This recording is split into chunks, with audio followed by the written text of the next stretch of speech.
check up. Oh, ba't ayaw mo? Mark, bigyan mo naman ako ng kahihiyan. Kung hindi mo to gagawin, hindi ko itutuloy yung kasal.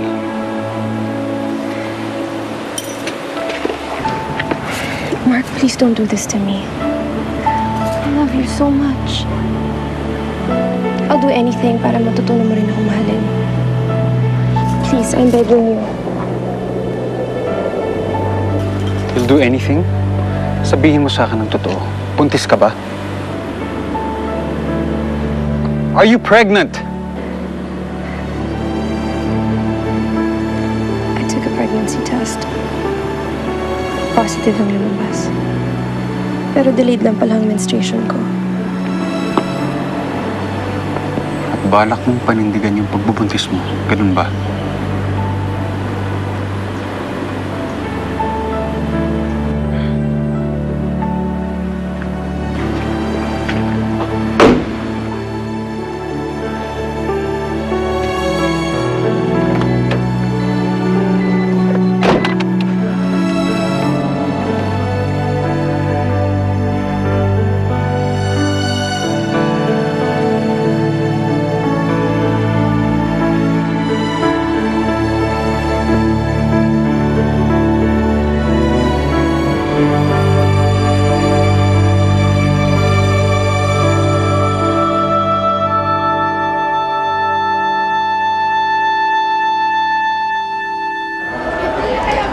Suke, bili-bili na! Sariwang isda, bagong hango! Suke, bili na!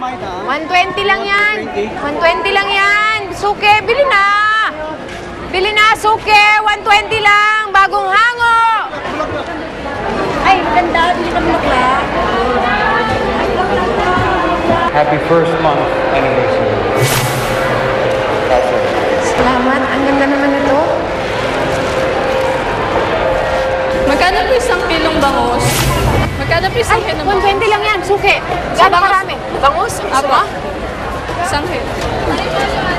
Ito, dati ayun o. Kasi ma ito, pagkakataon mo na yan habang break sila ni Mark. Yun nga yung plano ko eh. Huwag mag-alala. Hindi ko na palalampasin to. Ano? Uy, Dante, marami na bumibili sa pwesto mo. Puntahan mo kaya. Nahanap ka na. Kanina pa ako. Oo, kanina pa. Puntahan mo na. Alisan mo. Oh, no, not that one. That is too revealing for a wedding gown. Well, how about this, Madam Yuri? This is a Pitoy Moreno, terno. Oh, yeah. That could be an option. Yeah, I want Rebecca to have a wide array of choices.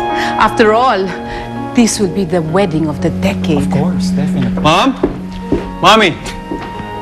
The wedding is off. Mark, please.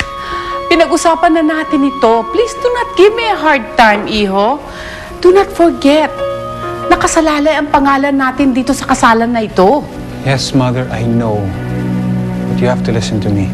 Niloko tayo ni Rebecca. Hindi siya buntis. Hindi ko naman alam na sa clinic niya ako dadalhin, ma. Eh di sana hindi ka sumama. Ako sana, pero nandun na kami. Sabi niya, hindi daw matutuloy ang kasal namin kapag hindi ako nagpa-check up. I had no choice. Alam na niya na hindi ako buntis. Nakakahiya naman kay Mutamili. Ma'am! Oh, Ma'am! Ma'am, para po sa inyo. hello. Lea Vida, have you heard the news? Hindi buntis si Rebecca. Is that true? Ako, Madam Yuri, I am so sorry. It was a false alarm. Hindi na namin alam. Hindi nyo alam? O plano nyo kaming lokohin? Madam, hindi naman. Ano ka ba? Napakataas ng respeto ko sa'yo. Hindi naman kita itadamay sa katsipa ng mga sitwasyon, ano? Well, Lea Vida, tell your daughter, this is most humiliating. Next time she makes a public announcement that she's pregnant, make sure it's true. Have a good day. Yes, Madam? Madam, hello? Eto. What are we gonna do?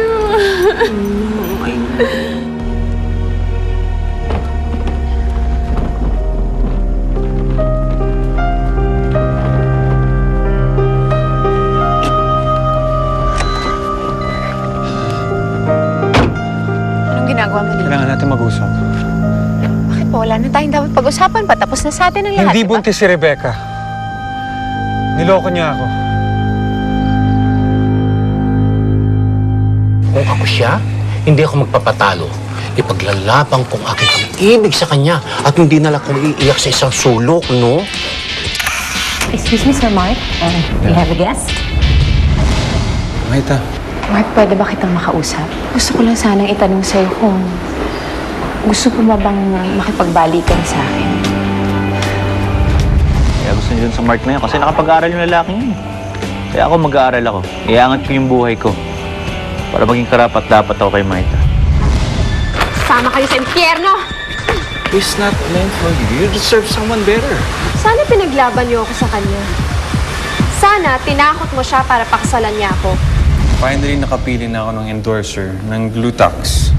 Ano na lang sasabihin ng ating mga kakompetensya? Ang ating model ay isang palengkera over my dead body. This is the face that will launch 1,000 ships. The face of the future. Miss Maita San Miguel.